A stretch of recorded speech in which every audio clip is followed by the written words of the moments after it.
Hello everyone. Welcome to the integrated session of Pediatrics and Anesthesia. I am Dr. Deepali, your pediatrics faculty at Next. I'm Dr. Swati, your anesthesia faculty at Next. So, we will be discussing some pediatrics aspects on pediatric resuscitation and with specialized inputs from our very own specialist, Dr. Swati. And of course, as they say, God could not have made anesthetists for everywhere. So that's why they made pediatricians at least for resuscitation of teeny weeny ones. So let's get going with the first question.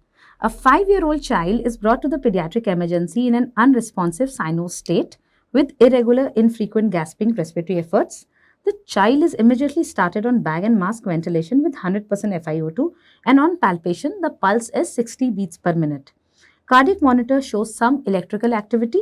After 2 minutes of rescue breath, no improvement is found in pulse rate. What would be the next step in management?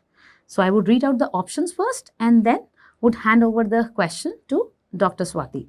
So give chest compressions along with bag and mask ventilation for 30 seconds followed by reassessment. That's the first option. The second option is give chest compressions along with bag and mask ventilation for 120 seconds followed by reassessment. The third option is give IV adrenaline ASAP, that is as soon as possible. And the fourth option is give IV lidocaine. Well, if you see this question, there are a few things which we have to take care of. One, that the child is in cyanose state. Then the child has irregular, infrequent gasping respiratory effort. Remember, gasping is not considered as proper breathing. Gasping means no breathing. Okay, the child is immediately started on bag and mask ventilation, which should be done immediately in this state with 100% FiO2, right, 100% oxygen. And because the pulse was palpable and pulse count was done 60 beats per minute. The cardiac monitor was attached, right, along with bag and mask ventilation and was showing some electrical activity. Now, after giving this ventilation with 100% oxygen, the patient did not improve in the heart rate. Now, very important, in adult resuscitation, we feel for the pulse and there is only two things which we have to see, whether the pulse is present or not present. But in children, we have to see whether the pulse is present and what is the pulse rate. Yes. If the pulse rate is less than 60, right, there is a pulse and the rate is less than 60. Then we start with bag and mask ventilation, we start with ventilation and we give it for 2 minutes. And if the child does not improve, the best form of improvement seen in children is in the improvement of the heart rate, which is not happening in our case. So we will start with chest compression. So now we will consider this child in arrest, cardiac arrest, and we will start with chest compression. So option B would be the right answer, that we will give chest compression along with bag and mask ventilation for next 2 minutes. And then we will follow it by assessment in less than 10 seconds. So answer is this, B. Now, if we see this BLS flow chart of American Heart Association, this is a very important flow chart. In adult, a lot of questions has been asked, and this is the pediatric single rescuer format of the flow chart. So whenever we find someone in cardiac arrest, a child in a cardiac arrest, the first thing we do, like in adult, verify scene safety. Then we call for help immediately. If I get a help, immediately I call for help. And then I try to look whether the child has any breathing or pulse or not. So we look for the breath, whether there is a gasping breath or whether there is a breathing or whatever. If I find, then we have to see, and we have to count for the pulse also. Now, if the child has breathing and the child has pulse, and the child has gone into unconscious state or unresponsive state, we will just keep the child in a recovery position. We will keep the child in the recovery position and wait for the ambulance to come. We'll have to take the child to the emergency. Now, if the child has no normal breathing or a gasping breathing, but there is a definite pulse and pulse is less than 60 or there is a definite pulse. Like our child had. Like our question had. Okay. Yes, ma'am. Then we will give the breath, rescue breath. 1 breath every 3 to 5 minutes in child. In adult, we used to give 1 breath every 10 seconds. Here, 1 breath every 3 to 5 seconds. That is 12 to, in adult, we are giving, let's say, 8 to 10 breaths. Here, we are giving 12 to 20 breaths in a minute. Then, we have to add compression. If the pulse rate is not improving above 60. So add compression if pulse rate remains below 60, right?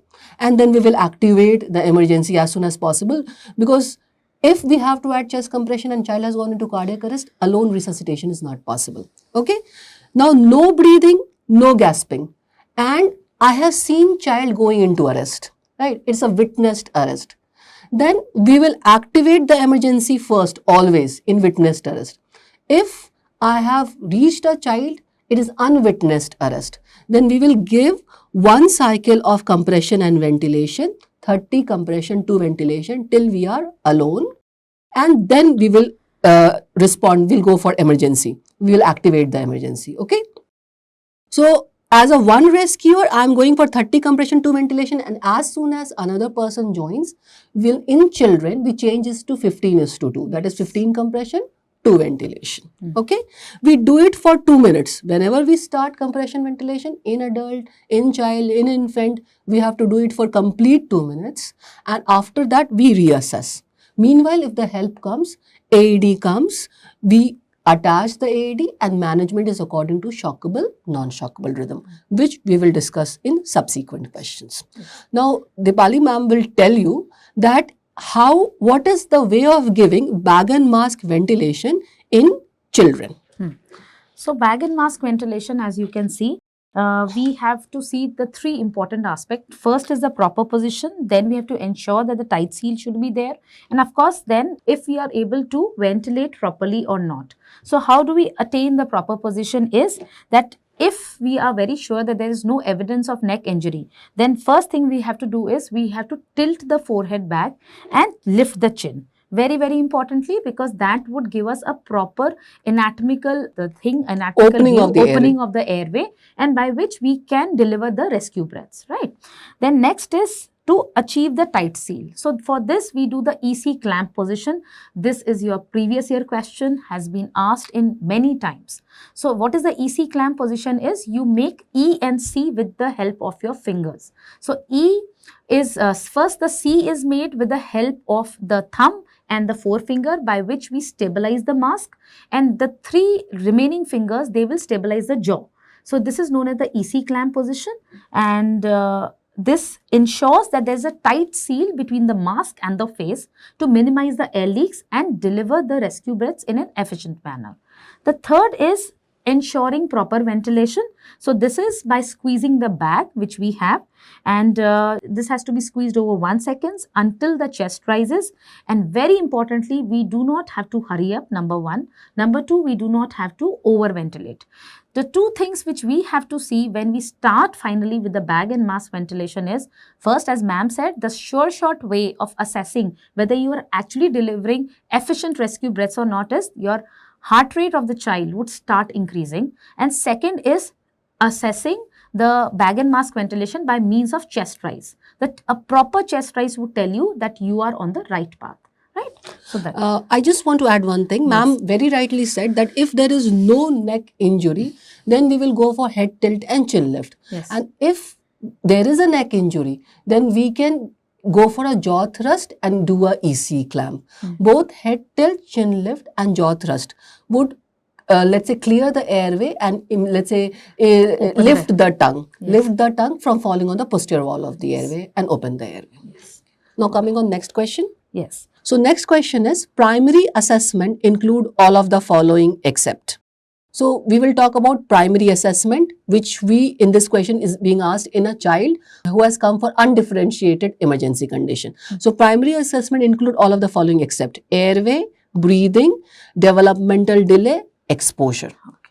So primary assessment, as we all know, consists of 5 things, right? A, B, C, D and E. And this is a very good acronym for us to remember. A stands for airway. So we have to ensure the airway is patent or not. And if at all we think that the airway is going for impending obstruction, or there is a situation where the airway needs to be secured, then definitely we will go for the alternative airway, that is going for endotracheal intubation or maybe the laryngeal mask airway. Then B stands for breathing. Breathing is we have to ensure that the child is breathing properly or not, whether he or she is in impending respiratory arrest or he or she is showing us signs of respiratory failure. So what are the signs of respiratory failure? In children, very importantly, nasal flaring, chest retractions, abdominal breathing, seesaw breathing, or the presence of sounds like stridor, grunting, or a wheeze, or for that matter even crackles. So all this would tell you that child might be having respiratory distress, and we have to take appropriate steps to mitigate the same in the child. Third thing over here is circulation. So circulation in children is not all about just assessing the pulse and blood pressure. Remember that. So one has to also see the status of the skin and the mucous membrane, that is what is the color, whether they are pale or blue, or and whenever, one more thing what we have to see is the temperature of the skin. So if we have the cold clammy extremities, then we know that the child is in compromised circulation, and again that has to be taken care of. The D acronym stands for disability. So what is disability? Is assessing the neurological status of the child.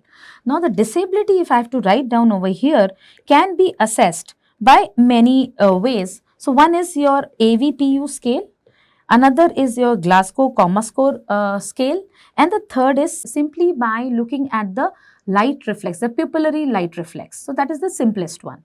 Now if I have to see that what is more convenient for me to assess the neurological status, of course AVPU scale scores higher. AVPU is, as we know, the acronym stands for awake. Second, V is responsive to voice, P is responsive to pain, and U is unresponsive, that is not responding at all. So awake means more or less the child is interactive. V means it is only when you are yelling or talking to the child, then he will respond. P is arousable only when you inflict pain on the child, and U means unresponsive. For GCS scale, of course, we have the modified specialized GCS scale meant for younger children and infants according to their developmental differences. And third, as I told you, is the pupillary light reflex. So disability is very important, assessing the neurological status of the child. E stands for exposure. So this is the last part of the primary assessment what we are going to do, but very important part.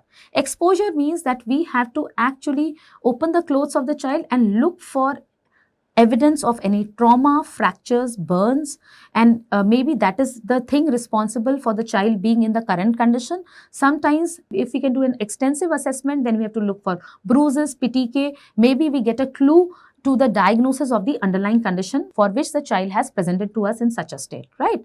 So this is exposure, but remember, during exposure, one has to, after doing the assessment, quickly cover the child, because children lose heat more quickly than the adults. So this is A, B, C, D, E. Now here I would also like to also tell you that what is secondary assessment. Secondary assessment, for this secondary assessment we have another acronym for this, and this is SPAM. So what is SPAM stand for? So this is actually calls for more detailed evaluation, and the secondary assessment is done only and only when the child is not deteriorating after a primary assessment. So S would stand for signs and symptoms, P would stand for taking the past medical history, A would stand for any allergies, and M would stand for if the child is on any other medications or not. Right. So, ma'am, very well said that we have to go for in primary assessment. As you can see in this question, A, B, C is not there, but D and E is there. Now, developmental delay cannot be a primary assessment. Yes. Emergency means emergency, and in emergency, first we have to secure the airway, breathing, circulation, see the neurological status and exposure. And as ma'am rightly said, E stands for exposure, and in adult, we go for exposure and environment also in E. In environment, we see the temperature of the person, right? Patient has gone into hypothermia or hypothermia. And in exposure, as we have to fully expose the person, even the axilla and the, let's say, the private areas, and see the cause of the current situation lies at that places or not, any trauma or bleeding, etc. from those private areas of the patient. So exposure should be thorough. Now, these are the assessment which we do while we touch the child. But number of times, especially in pediatric, When the child is coming from the door and I am sitting, I have to assess the child. Something called hands-free assessment. So I'll talk about, apart from primary and secondary assessment, before this, we can do something called hands-free assessment. Hands-free assessment. What is this hands-free assessment? This is called Pediatric Assessment Triangle, PAT triangle. Pediatric Assessment Triangle comprises of three things. In Pediatric Assessment Triangle, we have to see about the consciousness of the child. What is the level of consciousness? Then we have to see, or rather I should say appearance. Appearance of the child. How does the child appear in the lap of the mother? Color of the child. And by just visible impression, what is the breathing pattern of the child? Now this appearance, color and breathing would give us a lot of knowledge about the current emergency situation. Like for example, if you see appearance of the child, in appearance of the child, we see what we see. We see tone, whether the child has a good muscle tone in the arm of the mother or not. We see the interactability, whether the child interactability, whether the child is, let's say, seeing in the face of the mother or not. Then we see whether the child has good crying or not, if the child is in problem or pain or any issues, or child is consolable or not, crying and child can be consoled or not. So by just let's say seeing these features when the child is in the mother's lap, I can get an idea of the extent of the emergency which the child is in. And the second thing is color. If the child is going into cyanosis, the color is not pink, the color pallor is there, then I can get an idea that the circulation is most probably affected. And in primary assessment, I would focus on that just by seeing the color. The child is pale or cyanosed. If the child is pale, the perfusion is not good. If the child is cyanosed, the breathing is not good. And then the breathing pattern. How the child is breathing. The respiratory rate is high or accessory muscle is being used. So just when the child is in mother's lap, this pediatric assessment, hands-free assessment is done to see the emergency of the child. Okay, so the answer to this question would be definitely the option C, because that would not, as ma'am said, would not figure out in that A, B, C, D, E, where D would stand for neurological disability and not the developmental delay, right? Okay. Developmental delay is what we do more in a stable, we assess it more in a stable, we never assess it in emergency situation. Okay. So coming on the third question. A 7-year-old child comes to the pediatric emergency with complaints of loose stools for 2 days and vomitings for 1 day, along with history of ghabrahat and breathing difficulty. There is no history of fever, cough, and there is no significant past history. On examination, respiratory rate is 35 per minute, pulse rate is 194 per minute. There are no retractions, but there is evidence of cool, clammy extremities. Peripheral pulses are feeble, and the blood pressure is 74/50 millimeter of mercury. Chest and CVS findings are unremarkable. ECG done in view of tachycardia is as shown below. What is the next step in management? So, I'll let Swati ma'am tell us first the diagnosis on ECG and then we'll proceed further. So, if you see this question, first thing is the child is not unresponsive. Child is having a lot of symptoms of cardiopulmonary derangement, and this is the ECG what we got. If you see this ECG, in this ECG there is no P wave visible. So definitely it is not sinus rhythm. The rate is very high. It is 194 per minute. So it is not sinus rhythm, that it is tachyarrhythmia. And whenever we get a tachyarrhythmia, the next important thing what we have to see is the QRS complex. What is the length of QRS complex? In adult, if the QRS complex is more than 0.12 second, right? If it is more than 3 small box, then we call it wide QRS complex. But in pediatric, the demarcation is, let's say the cutoff point is little less. So Deepali ma'am would tell us about it. So in pediatrics, the cutoff point is 0.09 seconds. If the QRS complex is duration is more than 0.09 seconds, we call it wide QRS complex tachyarrhythmia. And if it is less than or equal to 0.09 seconds, then it is known as narrow QRS, or for that matter, normal QRS complex tachyarrhythmia. And if we can see in this, the QRS complex is narrow. So we have narrow QRS complex tachyarrhythmia. And now Ma'am will tell us what is the management. So whenever we encounter narrow QRS complex tachyarrhythmia, we have three differentials in our mind. First is your sinus tachycardia, another is SVT, and the third is atrial flutter or atrial fibrillation, right? So these are the three differential diagnosis of narrow QRS complex tachycardia. The differential diagnosis of wide QRS complex tachycardia is ventricular fibrillation or ventricular tachycardia. So right now, ma'am has given us the diagnosis that this is narrow QRS complex tachyarrhythmia. Now we have to see what is the final diagnosis out of this. So for this, first let us see the heart rate. For sinus tachycardia, the cutoff for infants is 220 per minute and the cutoff for children is 180 per minute, and this is a 7-year-old child. So definitely we can see that the pulse rate is more than 180 per minute. So this qualifies to be a supraventricular tachyarrhythmia, right? So our diagnosis is SVT, supraventricular tachycardia or tachyarrhythmia, whatever we want to call it. Now the question comes, the second step what we are going to see is, before starting the management of this child, is what is the cardiovascular status of this child. So as ma'am rightly pointed out that the child is definitely in a compromised state, looking at the cool clammy extremities, the feeble peripheral pulses, and definitely the BP is on the lower side. That is, the child is in hypotension. So how do we go about this child who is having unstable SVT? Why have I called it unstable is because SVT is accompanied by features of cardiovascular collapse, right? So if we see the algorithm given by American Heart Association in 2020. So this algorithm tells us how to go about managing pediatric tachyarrhythmias. First of all, the initial assessment would be as usual, maintaining the airway, breathing and circulation. And then once that is stabilized, then we attach the child to a 12-lead ECG and then we look at the monitor, what is the tracing. So we got the tracing and definitely our diagnosis was supraventricular tachycardia. If it is sinus tachycardia, then definitely we have to not do much. We just have to mitigate the underlying cause. The underlying cause can be high fever, can be, any form of hypovolemia or blood loss, can be because of certain intake of certain toxins, drugs. So that has to be taken care of.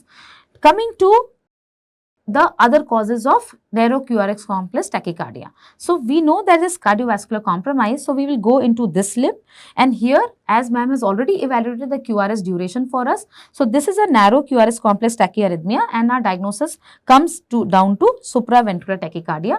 How do we go about in this case? So if the intravenous or IO access is available, intraosseous access I mean by IO, then one has to go for adenosine. Very, very important. We all should know the dose of adenosine. The dose of adenosine is, as we know, the first dose is 0.1 mg per kg and the rapid bolus technique has to be utilized, and the maximum what we can give is 6 mg. In this case, we will not go for the second dose because the child is in cardiovascular compromise. So if the first dose has started working, so T half of the adenosine being 10 seconds, so there would be initial bradycardia and the rhythm will be reset to sinus tachycardia, right? But here what happens is, if this is not achieved, then what we are supposed to do is go for the synchronized cardioversion. So synchronized cardioversion, we begin with 0.5 to 1 joules per kg, and if it is not effective, then we can increase to 2 joules per kg. So this is how we manage a case of unstable supraventricular tachycardia, or in other words, supraventricular tachycardia with cardiopulmonary compromise. Let us say this child had supraventricular tachycardia, but the peripheral circulation was intact and there was no evidence of hypotension. Then we would have come over here, and in that case, the first line of management is going for vagal maneuvers. In children, a very effective way of doing the vagal maneuver is by application of ice cold packs on the face. So this stimulates the vagus and helps in resetting the rhythm. If this fails, then again we have to go for intravenous or intraosseous administration of adenosine. Here we can take the liberty of even giving the second dose. So the first dose would be the usual dose, 0.1 mg per kg, maximum 6 mg. And the second, if the rhythm does not, revert back after the first dose, then we can consider giving the second dose, which is 0.2 mg per kg, and maximum dose for the second dose is 12 mg per se, right? So this is how we are going to manage a SVT with no cardiopulmonary compromise, right?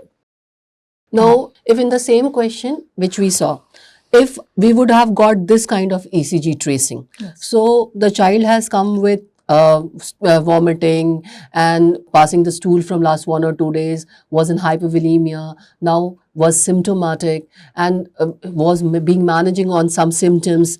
Now, what happened that now the child was getting more unstable, the parents brought the child to the hospital. Now the pulse rate was very high, let's say it was 220 per minute, right?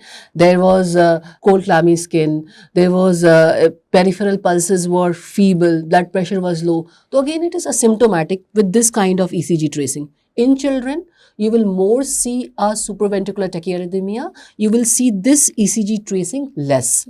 But if I get this kind of ECG tracing, if you see this ECG tracing, again, it is non-sinus rhythm because there is no P and there is no QRS complex following the P. The rate is very high. And if I see the QRS complex, it is more than 0.09 seconds. That is, it is broad QRS complex tachyarrhythmia. So as madam said, it is ventricular tachyarrhythmia. The origin is most probably in ventricles, not supraventricular. So if I am getting a patient with symptomatic let's say ventricular tachyarrhythmia, as in this case, then what is my management? So let us see the other part of the flow chart. So if I am evaluating the QRS complex, as ma'am said, I would not repeat that whenever a patient, or let me very quickly tell you that whenever a patient comes, we have to see the ABC, we have to attach OMI, oxygen, monitor, and as soon as possible IV line we have to take, and in this case we will attach a 12-lead ECG and get an ECG done, and then we have to see what is the rate. So we got that kind of ECG tracing, and then we have to see whether patient is having symptoms or not, symptomatic tachyarrhythmia or not. So let's say our patient was having these cardiopulmonary compromised symptom present. So when this is there and the QRS complex is wide, as I told you, that is ventricular tachyarrhythmia. What is the management? Nothing else except cardioversion. Cardioversion is what we have to do immediately. Ventricular tachyarrhythmia can be life-threatening and can immediately get converted into ventricular fibrillation. So as soon as possible, do a cardioversion. Remember, for whenever you do a synchronized cardioversion, always take care of 3 C's. That is the consent, prepare the crash cart, and little bit sedation because you are giving current, right? So consent, prepare the crash cart, and the conscious sedation, right? And the doses has already been told by ma'am, that is 0.5 to 1 joules. But I would say for ventricular tachyarrhythmia, we go with 1 joules per kg body weight because that little more current would be required to convert it into a sinus tachycardia or sinus rhythm, okay? If the same child is not having this cardiopulmonary compromised situation, I mean not symptoms of cardiopulmonary compromise, which is very unlikely in ventricular tachyarrhythmia. But if say a question is asked like that, then that is stable wide QRS complex tachyarrhythmia is most probably just ventricular tachycardia. It is not tachyarrhythmia. Because of high heart rate, P waves are not visible, right, in the ECG. But it is most probably ventricular tachycardia. And if the rhythm is regular, right, we can go for 1 shot of adenosine. We can consider adenosine. And since child is stable, we will seek for expert consultation rather than intervene more, okay? So in this question which we were discussing, right, what would be the answer? So ECG was done. This was the tracing we got. So as we discussed, first thing is, right, IV adenosine. If in the same question IV adenosine would have been given and the child was symptomatic, as ma'am said, we would have gone for the synchronized cardioversion, right? So first we will give adenosine, and if it is not improving, then we will go for synchronized cardioversion, okay? Now coming on the next question, okay. Which of the following drugs is not used routinely in pediatric cardiac arrest? So I will hand over to ma'am to tell you about the drugs and the doses of the drugs. So in this one drug which is not used and the rest of the 3 drugs are used, that the one drug which is not used is IV atropine. Atropine has no place in the management of pediatric cardiac arrest. The other drugs, of course, the first drug of choice, everybody has to remember, it is IV adrenaline, and we have to remember the dose 0.01 mg per kg, and this is equivalent to 0.1 ml per kg of 1:10,000 dilution. Remember, the ampule which comes is a 1:1000 dilution. So we'll first dilute it 10 times and then we will, take out this much, and this will be the dose of adrenaline which everyone has to remember. Straight away question is asked in your exam that what is the dose of adrenaline for resuscitation. See, in adult, we give entire 1 milligram, 1 in 10,000 dilution. But in pediatric, the dose has to be very carefully calculated. Yes. As madam said, 1 in 1000 is diluted to 10 ml, and then it becomes 0.1, Yes. right? Then that 0.1 milligram, that is 0.1 milligram, 1 in 10, 0.1 milligram per ml. ml. It becomes 0.1 milligram per ml. Per ml. Yeah, so that is the concentration what we are going to use. For IV amiodarone, the dose used is 5 mg per kg, and in case of cardiac arrest, we give it as a bolus. So that has to be remembered.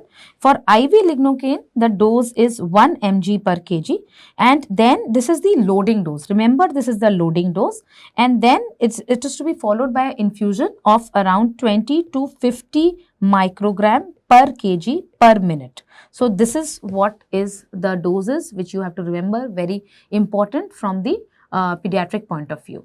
So if I just show you the flow chart of the pediatric cardiac arrest, we are going to discuss this in detail, but just a brief look. So where all the drugs are used, so you can see the drug of choice is going to be epinephrine, dose we have discussed, and then if the epinephrine is not working, then next choice comes either amiodarone or lignocaine, which we have discussed. Nowhere in this flow chart you can see that atropine is being used. Now the question arises, is atropine ever used in pediatric resuscitation? Of course, yes, it is used, but it is used in the management of pediatric bradycardia. But again, here you have to remember with a big but, the drug of choice again over here is epinephrine only. But in certain cases where we think the cause of bradycardia is vagal stimulation. So if I give you a case scenario, so I'm sitting in pediatric emergency and this child is brought to me, a 7 or 8-year-old child is brought to me with the parents, getting the child in their lap, that the child has not been bearing weight, not walking for the past 2-3 days.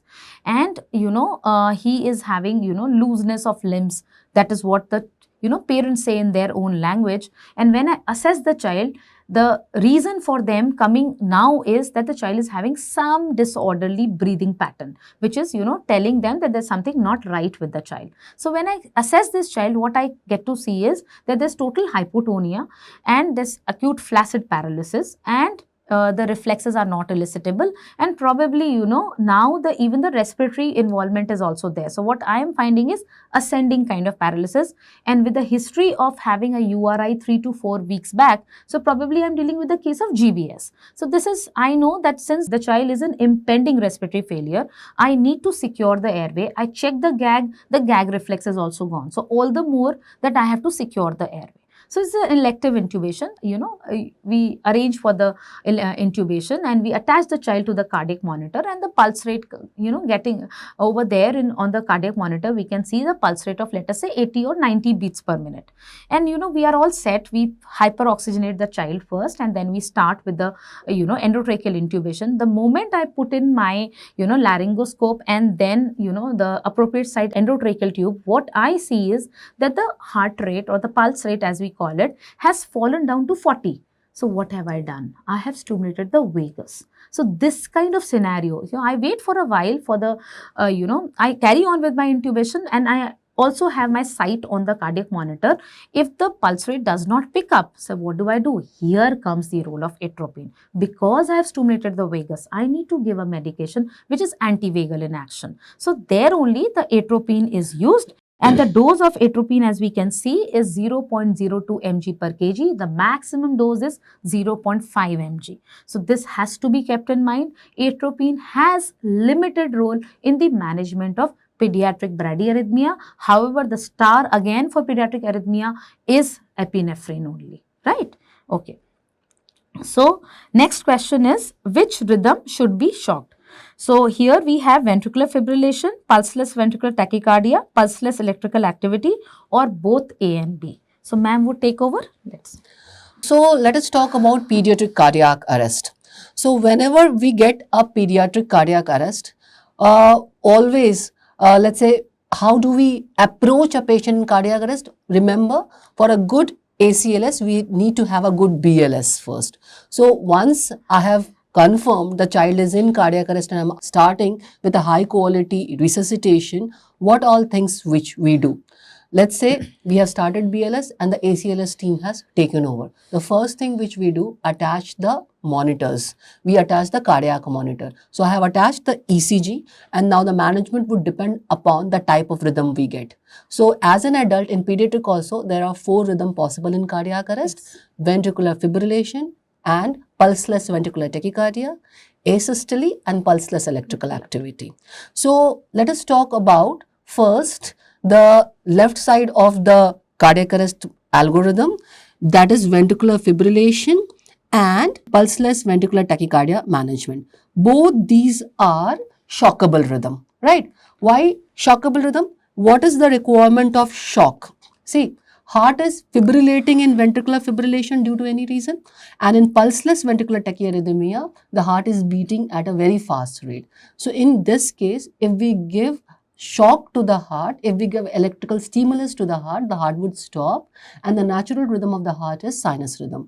So it's a possible that the rhythm can change into sinus rhythm. So management, the definitive management of VF and pulseless ventricular tachyarrhythmia is give the defibrillation or shock as soon as possible. So we give shock as soon as possible, then we do the compression and ventilation for another 2 minutes. Again, we see whether the rhythm is shockable or not. Well, we see the monitor for the rhythm. Again, the same rhythm is continued. We again give shock. So shock is a priority. So shock is priority in this case. And after the second shock, right, we start with compression ventilation and start giving emergency drug. As madam said, there are 3 important emergency drugs. We always start with epinephrine. So epinephrine dose has been already given to you, clear. And we give the epinephrine and we repeat it every 3 to 5 minutes. So we gave the first dose of epinephrine. Again, after 2 minutes, I see the rhythm. If it is still the same rhythm, we will give shock. There is no upper limit of the shock. Till the rhythm is a shockable rhythm, we can give the shock every 2 minutes, right?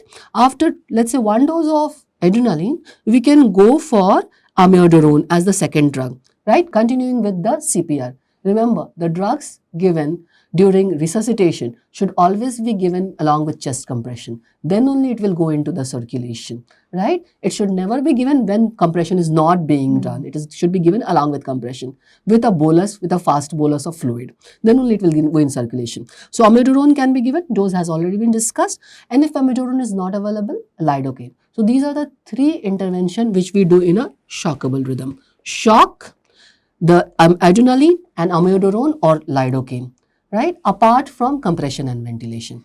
If the rhythm is non-shockable, that is asystole and pulseless electrical activity. Asystole, heart is not beating, there is no electrical activity, so no requirement of shock. And pulseless electrical activity, there is a possibility heart has a normal rhythm. So why? To stop electrical activity when heart has a normal rhythm, there is some electromechanical dissociation due to some etiology. So in this case, where the rhythm is non-shockable, we do the CPR and we start giving the emergency drug, that is adrenaline, as soon as possible. Okay, and we continue with the CPR and we manage. Only 2 intervention is done, that is CPR and adrenaline. No amiodarone, no lidocaine, no shock. So coming back on the question, which rhythm should be shocked? So ventricular fibrillation should be shocked. Pulseless ventricular tachycardia can be shocked. But pulseless electrical activity is non-shockable rhythm. So answer has to be D. Okay. Yes, both A and B, the answer is D. Now, when I am doing a CPR, right, I have to get an access to give my emergency drug. The most important access and the first access which we should take is IV access if possible. But if I am not able to secure an IV access, which is a very big possibility in pediatrics, that we already pediatric cannulation is difficult, and in case of emergency it becomes even more difficult. So coming on the next question related to it. Okay, in a child with cardiopulmonary arrest, interosseous attempt must be attempted if venous access is not available even after 30 seconds, 60 seconds, 90 seconds, 120 seconds. So ma'am will tell you that when we go for interosseous attempt. Okay. So, as ma'am said, that the preferred route is definitely intravenous. But if intravenous is not accessible, especially when the child is in shock, very difficult to cannulate the veins which are already collapsed because of the impaired circulation. So, now what do we do? Of course, the thing is that we have to go for intraosseous. Now, the question is, when do we go for intraosseous? So, the recommendations are, if we have failed 3 attempts, or if 90 seconds have elapsed since we are finding for the IV access, whichever is earlier. So, if 90 seconds or the 3 attempts, whichever is earlier, we go for the intraosseous access, and so the answer over here would be 90 seconds. Now, the next question obviously which comes is how, where, why, how do we do it? So, intraosseous access, definitely the child would be in a supine position.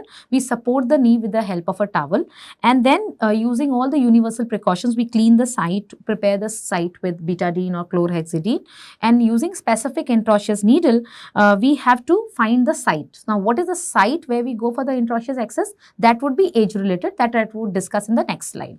So, after finding the suitable site for the intraosseous access, we stabilize the leg, and if we are going for a site which is like 2 to 3 centimeters below the tibial tuberosity, that is the most common site where we go for the intraosseous access, we slightly externally rotate the leg and then insert the needle firmly but gently, and suddenly, the person who's inserting the needle will get a feeling that the resistance has come down drastically. A feeling of give way comes, and that means we have entered the medullary cavity. Remember, we are not supposed to aspirate anything because we might block the needle. So, however, we confirm it by giving a 5 to 10 ml saline push. If it goes without any resistance, we know that we are in the medullary cavity, right?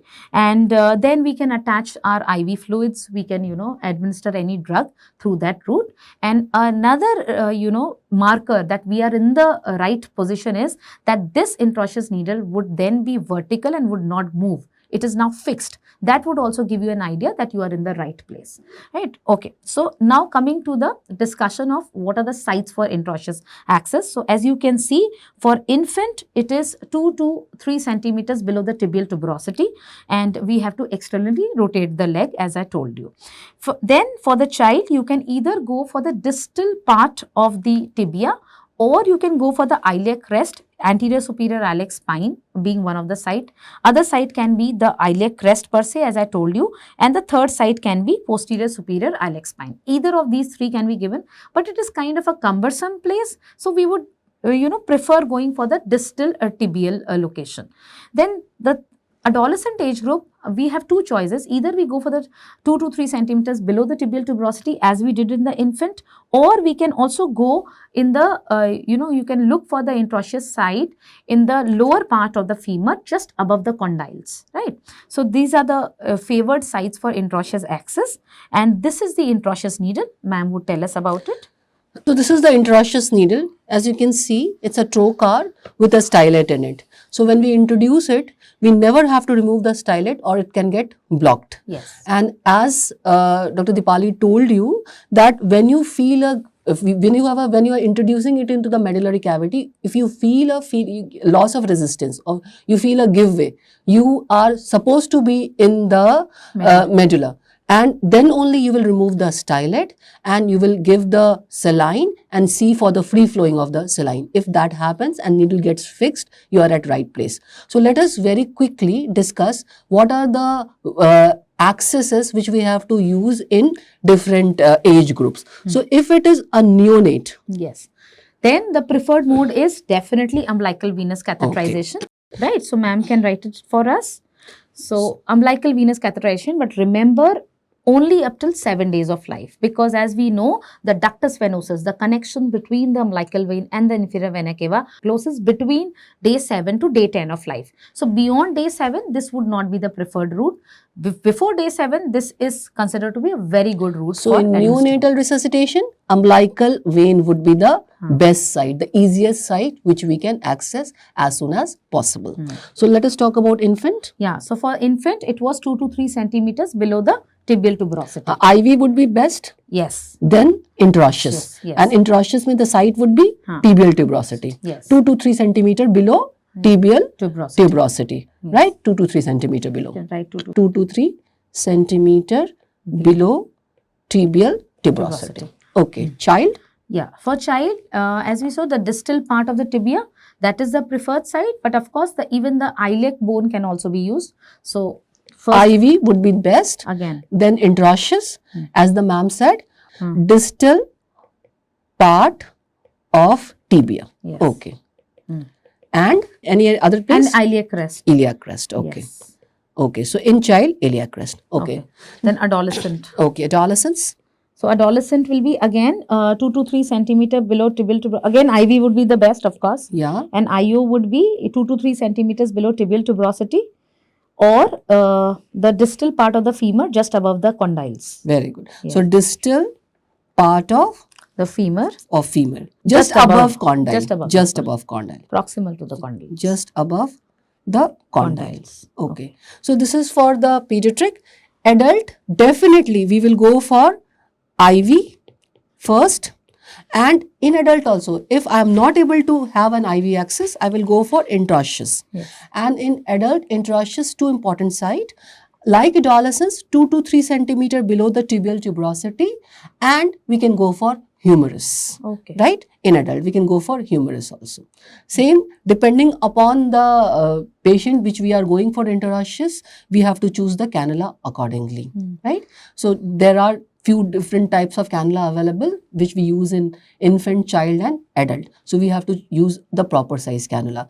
Remember this diagram very carefully, because a lot of questions are being asked on the figures and images. Yes. Remember, this is a trocar with a very good hold, right? A very good hold with, let's say, a stylate inside it. Okay.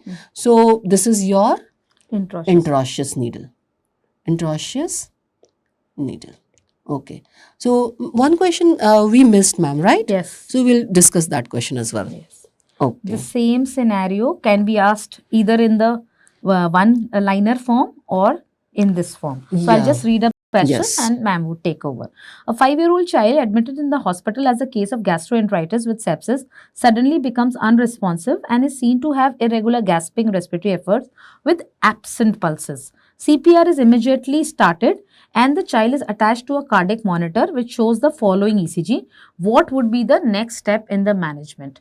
So ma'am has already actually discussed this, but okay, we'll just go through. Initially, this question was a single liner question, which rhythm should be shocked. And in this case, with a, let's say, scenario, Pulseless. they have given a ECG tracing. Yes. So I am getting this kind of ECG tracing and the child is pulseless. So absent pulse means cardiac arrest, and this is the rhythm. This is your pulseless ventricular tachyarrhythmia. Yes. So what would be the next step in management? Of course, we have started CPR immediately when there is an absent pulse, and that would be your defibrillation. Yes. So same question with a scenario, right? Okay. Now next question. Yeah. So next question, if we go. So which laryngoscope blade would you use for intubating a 5-month-old baby? Is it Miller size 1, it's Macintosh size 1, Miller size 2 or Macintosh size 2? Now, of all the things, what I know this is that Macintosh means the curved blade and Miller is the straight blade. So let ma'am take over and tell us the different blades and why at different age groups we use in pediatrics, why we use a straight blade and why we use a curved blade. We would also explore the differences in the pediatric and the adult airway in this question. Okay. So you can see in this image, there are two laryngoscope blades seen. The first one, this is the Miller laryngoscope blade, and this one is Macintosh. This is curved blade and this is your straight blade. Now in pediatric, we prefer the Miller, and in adult, we prefer the Macintosh. Now why this is so? So I will come back again on this image. First, let us see the difference between adult and pediatric airway.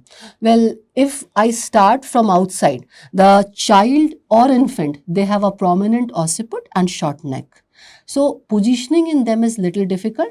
So I will show you the slide of positioning in the child in a while. But let's say, so child and adult. First is child has a prominent occiput and short neck. Then the tongue of the child, if mouth opening is small as compared to adult, the tongue is disproportionately larger and occupying a larger space of the oral cavity. So when the tongue is disproportionately large, it is always difficult to shift the tongue out of our way. Then after the tongue, see about the epiglottis. Now in epiglottis, child has U-shaped, longer, floppier epiglottis. An adult has a shorter epiglottis, right? As compared to child. So epiglottis is long and leaf-like in child. Then if you see the vocal cord in children are at the level of C2-3, high vocal cord, and in adult, the vocal cord is at the level of C4, C5. So when the vocal cord is higher, it is at an angle. So it is very difficult to visualize it. Then in children, the shape of the airway is funnel shape, and in adult, it is cylindrical in shape. So the narrowest part of the adult airway is glottic opening, which we visualize during laryngoscopy, and narrowest part of pediatric airway is subglottis, which we cannot visualize. So adult airway and a pediatric airway is different. And because of this difference, there are some standard, let's say, precautions and standard changes which we do from adult intubation in pediatric. So in pediatric, the first thing which is important, proper positioning. As I told you, the occiput is prominent and neck is short, right? So for maintaining a morning sniffing position in infant and child, we have to put a shoulder roll below both the shoulder, and head should rest on a towel. Let's say when we make this position, there's always a possibility that visual, pharyngeal and the laryngeal axis will come in one line, and chances of visibility of the glottic opening will improve. Then as I said that the epiglottis is longer and floppier in child. So if I am using this Macintosh blade in a child, Macintosh, that is the curve blade, is good to lift up the array epiglottic fold or vallecula. Right? So if this is the epiglottis, okay, and this is your array epiglottic fold or vallecula, you hinge the tip of the laryngoscope in this and you lift it. What happens? The vallecula gets lifted up and the epiglottis gets lifted up. In adult, enough to unveil the glottic opening. But in pediatric, what happens that since the epiglottis is longer, if you lift up the vallecula, though the epiglottis gets lifted up, not enough to unveil the glottic opening.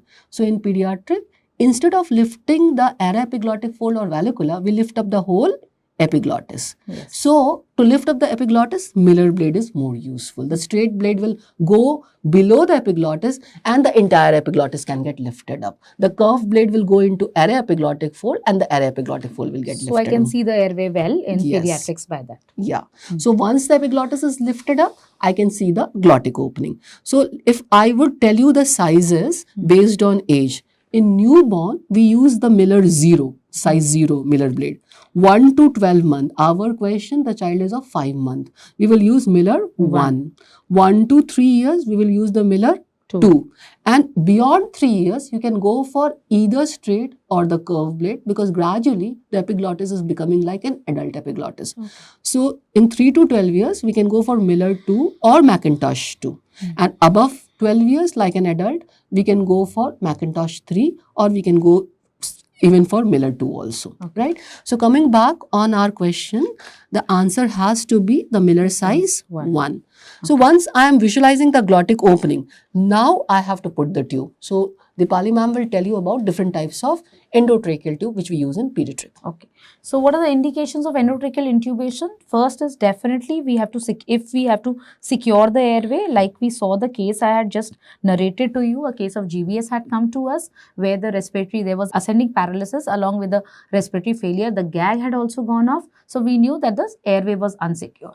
So that is one is for the securing the airway, and other is obviously for assessing, for providing a proper ventilation in cases where the child is going into respiratory arrest, right? So these are the two important indications for endotracheal intubation. And during GA, of course? Of course, yes. During the GA also, yes. Ma'am would always come off with GA, so that is entirely her domain. So of course, thank you for correcting me. Of course, while giving general anesthesia, again, we have to secure the airway in that case. So we are giving the GA, we'll do that. So coming on to the endotracheal tube size. So how do we decide which size to be used?